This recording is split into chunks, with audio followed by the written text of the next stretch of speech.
வெளிநாடுகளில் தடை செய்யப்பட்டு இந்தியாவில் விற்கப்பட்டு வரும் பொருட்கள் பற்றி நாம் இப்போது பார்க்கலாமா?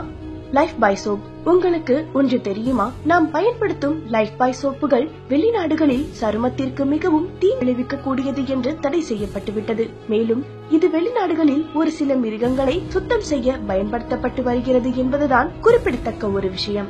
ஆனால் இந்தியாவிலோ இதனைத்தான் நம்மில் பெரும்பாலானோர் பயன்படுத்தி வருகிறோம் என்பதுதான் வேதனைக்குரிய ஒரு விஷயம். ரெட்புல் எனர்ஜி ட்ரிங்க் என்று விற்கப்படும் ரெட்புல் பிரான்ஸ், டென்மார்க் போன்ற பகுதிகளில் தடை செய்யப்பட்டு விட்டது. ஏனெனில் இந்த பானமானது இருதய நோய், மன இறுக்கம், இரத்த அழுத்தம் போன்றவற்றை ஏற்படுத்தக்கூடியது என்பதால் தானாம். ஆனால் இந்தியாவில் இதனை நிறைய மக்கள் ஆற்றலை அதிகரிக்கும் என்று நினைத்து டப்பாவாக வாங்கி குடிக்கிறோம்.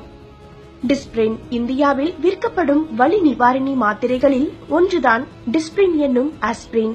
இதனை பெரும்பாலான வீடுகளில் காணலாம். ஆனால் இந்த மாத்திரை வெளிநாடுகளில் தடை செய்யப்பட்டுவிட்டது. ஏனெனில் இதனால் உடல் நலம் மிகவும் மோசமாக பாதிக்கப்படுகிறது. ஆனால் இந்தியாவிலோ இது இன்னும் விற்கப்படுகிறது.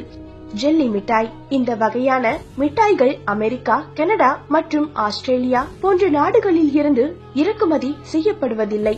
ஏனெனில் அங்கு இந்த வகை மிட்டாய்கள் தடை செய்யப்பட்டுவிட்டது. இதற்கு காரணம் இந்த வகை மிட்டாய்கள் குழந்தைகளுக்கு தீவிர சுவாச பிரச்சனைகளை ஏற்படுத்துவதாக பல ரிப்போர்ட்டுகளில் தெரிய வந்துள்ளது. ஆனால் இவை இந்தியாவில் ஏராளமாக விற்கப்படுகிறது. Kinder Joy chocolate. இந்தியாவில் குழந்தைகள் கிண்டர் ஜாய் சாக்லேட்டை தான் அதிகம் விரும்பி சாப்பிடுவார்கள். ஆனால் இந்த வகை சாக்லேட் அமெரிக்காவில் தடை செய்யப்பட்டுவிட்டது. ஏனெனில் இதுவும் குழந்தைகளின் உடல் ஆரோக்கியத்திற்கு மிகுந்த தீங்கை விளைவிக்கிறது என்பதால் தான். D cold total.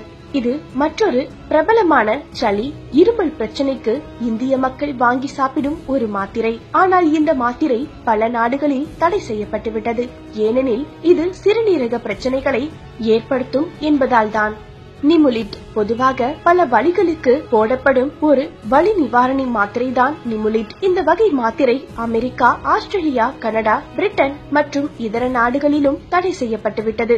ஏனெனில் இது கல்லீரல் பிரச்சனைகளை ஏற்படுத்துகிறதாம். இந்த செய்தி உங்களுக்கு பிடித்திருந்தால் லைக் பண்ணுங்க. மேலும் இது போன்ற பல பயனுள்ள தகவல்களை பற்றி தெரிந்து கொள்ள மினிட்ஸ் மிஸ்ட்ரி சேனலை சப்ஸ்கிரைப் செய்யவும்.